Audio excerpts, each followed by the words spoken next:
क्या आपको पता है कि आपकी जिंदगी का सबसे बुरा दिन कौन सा था? और ये हमारी धरती का एक ऐसा आखिरी दौर था जब हमारी धरती एक स्वर्ग जैसी थी। और उस सुबह डिरेक्स भी अपने शिकार की तलाश में था। इसका साइज माउंट एवरेस्ट से भी बड़ा था और इसकी साइज लगभग 10 से 15 किलोमीटर की थी। क्या आपको पता है कि आपकी जिंदगी का सबसे बुरा दिन कौन सा था? शायद कोई ऐसा दिन जिस दिन आपके साथ सब कुछ बुरा हुआ हो। लेकिन सोचिए, क्या हो अगर एक दिन ऐसा है कि आपकी जिंदगी ही नहीं बल्कि पूरी दुनिया उस दिन खत्म हो जाए। आज से करीब 6 करोड़ 60 लाख साल पहले धरती पे एक ऐसे ही सुबह हुई थी। उस दिन सूरज रोज की तरह ही निकला था और हवाएं वैसे ही चल रही थी और किसी को अंदाजा भी नहीं था कि अगले 24 घंटे के अंदर इस जगह का इतिहास हमेशा के लिए बदलने वाला है। दोस्तों, आज हम टाइम में पीछे जाकर इतिहास के उस पन्ने को पढ़ेंगे जिसे धरती का आखिरी दिन भी कहा जाता है। ये कहानी है उस महाविनाश की जिसने दुनिया के सबसे ताकतवर जीव डायनासोर को भी मिट्टी में मिला दिया। आज हम देखेंगे उस भयानक प्रलय को अपनी आंखों से। इमेजिन कीजिए एक ऐसी दुनिया जहां पे इंसान का कोई नामो निशान भी नहीं था, ना ही कोई शहर था और ना ही कोई पॉल्यूशन था और ना ही कोई इंटरनेट और ना ही कोई शोर। और ये हमारी धरती का एक ऐसा आखिरी दौर था जब हमारी धरती एक स्वर्ग जैसी थी। ऑक्सीजन का लेवल आज से कई गुना ज्यादा था, जिसका मतलब था कि पेड़ पौधे और जंगल इतने ज्यादा घने थे कि सूरज की रोशनी भी धरती पर बहुत मुश्किल से पहुंच पाती थी। जरा इन जीवों को देखिए, ये है ट्राइसेराटॉप्स। ये शांति से अपनी जिंदगी जी रहे हैं। उस टाइम पे धरती पे डायनासोर्स का राज था। उस वक्त ये धरती के राजा थे और 16 करोड़ सालों तक इन्होंने धरती पे राज किया था और उन्हें लगता था कि ये धरती, ये आसमान और ये नदियां हमेशा उनकी ही रहेंगी। और ये है उस समय का सबसे बड़ा विलन और उस समय का सबसे बड़ा हीरो भी, डायनासोर रेक्स, या जिसे हम प्यार से डिरेक्स भी कहते हैं। 40 फीट लंबा, 12 फीट ऊंचा और दांत इतने नुकीले कि सिर्फ एक ही बार में किसी की भी हड्डी का चूरा बना दे। और उस सुबह डिरेक्स भी अपने शिकार की तलाश में था और उसे नहीं पता था कि जिस सूरज की रोशनी में आज वो शिकार कर रहा है, कल वो सूरज उसे दिखाई भी नहीं देगा। ये दुनिया जो इतनी शांत और खूबसूरत लग रही है, एक्चुअली एक तूफान से आने वाली पहले की शांति है। लाइफ एकदम परफेक्ट चल रही थी और नेचर का संतुलन एकदम बना हुआ था। लेकिन इन डायनासोर्स को ये नहीं पता था कि उनकी किस्मत का फैसला धरती पर नहीं बल्कि धरती से कई करोड़ों किलोमीटर दूर अंतरिक्ष में हो चुका था। धरती पे जहाँ पर हर एक जीव अपनी रफ्तार से चल रहा था, वहीं दूसरी तरफ अंतरिक्ष के अंधेरे सन्नाटे के अंदर धरती का एक खामोश कातिल तैयार हो चुका था। और ये कोई मामूली पत्थर नहीं था, ये एक एस्ट्रॉइड था। लेकिन इस एस्ट्रॉइड की साइज सुनकर आपके होश उड़ जाएंगे। एक मामूली पत्थर नहीं था, ये पूरा का पूरा पहाड़ था। इसका साइज माउंट एवरेस्ट से भी बड़ा था और इसकी साइज लगभग 10 से 15 किलोमीटर की थी। इसकी साइज माउंट एवरेस्ट से भी बड़ी थी और इसकी लंबाई कम से कम 10 से 15 किलोमीटर की थी। जरा सोचिए कि 10 से 15 किलोमीटर चौड़ा पत्थर अगर आप इस जमीन पे रख दें तो इसका एक सिरा दिल्ली के अंदर और दूसरा सिरा इसका गुड़गांव के बाहर होगा। और ये पत्थर रुका हुआ नहीं था बल्कि एस्ट्रॉइड हमारी धरती की ओर बढ़ रहा था और जिस गति से हमारी पृथ्वी की ओर बढ़ रहा था, इसकी रफ्तार थी 60,000 किलोमीटर प्रति घंटा। मतलब कि इसकी रफ्तार एक राइफल से निकली हुई गोली से भी 20 गुना ज्यादा थी। इसकी रफ्तार का अंदाजा आप ये लगा सकते हैं कि आप पलक झपकाएं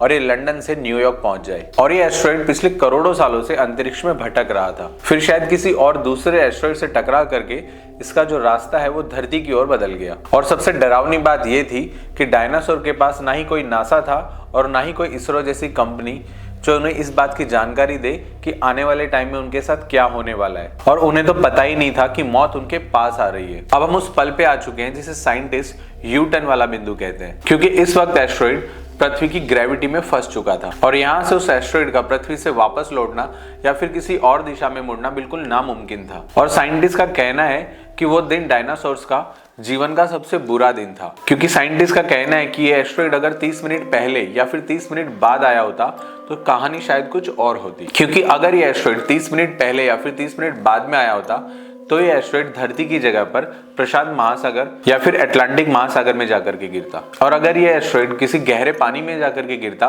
तो शायद सुनामी आती और महासागरों के किनारे के कुछ इलाके डूब जाते। लेकिन वो धूल और राख का गुब्बारा नहीं उठता जिसने पूरी दुनिया को ही खत्म कर दिया। डायनासोर शायद बच जाते और अगर डायनासोर बच जाते तो इंसान यानी होमो सेपियंस शायद कभी विकसित ही नहीं हो पाते। लेकिन किस्मत को कुछ और ही मंजूर था। धरती घूम रही थी और धरती एस्ट्रॉइड का निशाना बन रही थी। आज का मैक्सिको, जिसे उस टाइम पे उक्तन प्रदीप कहा जाता था, वो जगह पानी और भरपूर चट्टानों से भरी हुई थी और ये जगह एस्ट्रॉइड के गिरने के लिए सबसे बुरी जगह थी। एस्ट्रॉइड का यहाँ गिरने का मतलब था कि बारूद के ढेर में माचिस का फेंकना। और अब उल्टी गिनती शुरू हो चुकी थी और धरती पे मौजूद डायनासोर्स ने आसमान में एक अजीब सी चीज देखी और तूफान से पहले की शांति अब खत्म होने वाली थी। और धरती के साथ जब होने वाला था वो पिछले 4 अरब सालों के अंदर धरती ने पहले कभी भी नहीं देखा था। और फिर एस्टेरॉयड ने जैसे धरती के वायुमंडल के अंदर प्रवेश किया, कयामत शुरू हो गई और इस पत्थर की स्पीड 60 से 70 हजार किलोमीटर प्रति घंटा की थी। और जब कोई चीज इतनी स्पीड से हवा को चीरती है तो फ्रिक्शन की वजह से उस चीज के अंदर गर्मी पैदा होती है और इस गर्मी की वजह से उस एस्टेरॉयड के अंदर आग लगी और वो एस्टेरॉयड प्लाज्मा में बदल गया। और उस वक्त जब उस एस्टेरॉयड के अंदर आग लगी तो वो इतना ज्यादा चमकीला हो गया था कि वो हमारे आज के सूरज से भी 10 गुना ज्यादा चमकीला था। और उस वक्त जितने भी जीव धरती पे थे जो देख सकते थे, वो सभी जीव एक पल भर के अंदर अंधे हो गए थे और उनकी आंखों की पुतलियां जल गई थी और परछाइयां इतनी घनी हो गई थी कि दिन में ही धरती पे अंधेरा लगने लगा था। और ये एस्टेरॉयड एक आवाज के साथ नीचे आ रहा था, लेकिन आवाज से ज्यादा स्पीड रोशनी की होती है, इसलिए जमीन पर अभी तक कोई आवाज तो नहीं आई थी, सिर्फ धरती पर एक डरावना सा अंधेरा वाला साया था। जैसा कि मैंने पहले ही बताया कि ये एस्टेरॉयड एक माउंट एवरेस्ट जितना बड़ा था और इसकी ऊंचाई 10 से 15 किलोमीटर जितनी थी और हमारा वायुमंडल लगभग 100 किलोमीटर जितना घना होता है। और इस रफ्तार से आते हुए एस्टेरॉयड को हमारे वायुमंडल को चीर कर हमारी धरती पर आने में कितना समय लगा होगा? तो इसका टाइम है सिर्फ 3 सेकेंड। जी हाँ, पलक झपकते ही। और ये पत्थर इतना बड़ा था कि जिस वक्त इसका अगला हिस्सा मैक्सिको की जमीन से टकराया तो इस पत्थर का पिछला हिस्सा अभी भी हवा में 25,000 फीट ऊपर, जिस ऊंचाई पर हम हवाई जहाज उड़ाते हैं, उस ऊंचाई पर था। और जैसे धरती से इस एस्टेरॉयड की टक्कर हुई, बहुत जोर का धमाका हुआ और वो जगह जिसे आज हम चिक्सलूक कहते हैं, वहां पर पृथ्वी की पपड़ी पूरी तरह से पिघल गई और पानी की तरह बहने लगी। और ये टक्कर कोई मामूली दुर्घटना नहीं थी, क्योंकि वैज्ञानिक अनुमान लगाते हैं कि इस टक्कर से जो ऊर्जा निकली थी वो ऊर्जा 10 अरब परमाणु बम के बराबर थी। और ये इतना ताकतवर था कि आप अंदाजा लगा सकते हैं कि जो बॉम्ब हिरोशिमा पर गिराया गया था उससे भी 10 अरब गुना ज्यादा ताकत। और जिस जगह पर टक्कर हुई थी उस जगह का तापमान अचानक से 18,000 डिग्री सेल्सियस तक पहुंच गया था और ये तापमान सूरज की सतह से भी ज्यादा गर्म था। वहां मौजूद हर चीज, मिट्टी, पानी, पेड़ पौधे, डायनासोर, ये सभी की सभी चीजें 1 सेकंड के 1000वें हिस्से के अंदर भाप बनकर के उड़ गई और उनका नामो निशान तक नहीं बचा।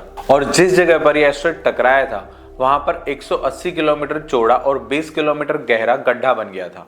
और ये गड्ढा इतना बड़ा था कि आप इस गड्ढे को चांद से भी देख सकते थे। लेकिन असली तबाही तो अब शुरू हुई थी। धमाके की वजह से अरबों टन धूल, पत्थर और पिघली हुई चट्टानें अंतरिक्ष में फैल गई और ये सभी धूल, पत्थर, मिट्टी, चट्टानें सभी के सभी अंतरिक्ष की ठंडक में जम गए और फिर ग्रेविटी की वजह से वापस से धरती पर गिरने लगे और इस चीज को कहते हैं थर्मल पल्स। और जब ये अरबों छोटे छोटे पत्थर वापस से वायुमंडल में गिरे तो फ्रिक्शन की वजह से इनमें गर्मी पैदा हुई और ये भी जलने लगे और पूरी दुनिया भर का आसमान एक ओवन के रूप में बदल गया और हवा का तापमान अचानक से 200 से 300 डिग्री सेल्सियस तक बढ़ गया। और उस दिन आप अंदाजा लगा सकते हैं कि पूरी की पूरी धरती एक ओवन बन गई थी। और जिस जगह पर मैक्सिको के अंदर वो एस्टेरॉयड टकराया था वहां से हजारों किलोमीटर दूर भी डायनासोर्स थे, वो भी बच नहीं पाए थे, वो भी जिंदा जल गए थे। और उस वक्त दुनिया के 70% जंगलों में एक साथ आग लग गई और ये इतिहास की अभी तक की सबसे बड़ी आग थी। और आग के बाद आई एक शॉक वेव, यानी कि हवा का एक जबरदस्त धक्का। और टक्कर के बाद हवा का एक ऐसा झोंका निकला जो साउंड की स्पीड से भी तेज था। और इस हवा का दबाव इतना ज्यादा था कि इस हवा के सामने जो भी आया वो चकनाचूर हो गया। और ऐसे ही रोंगटे खड़े कर देने वाली कहानियों को जानने के लिए हमारी चैनल को सब्सक्राइब करें।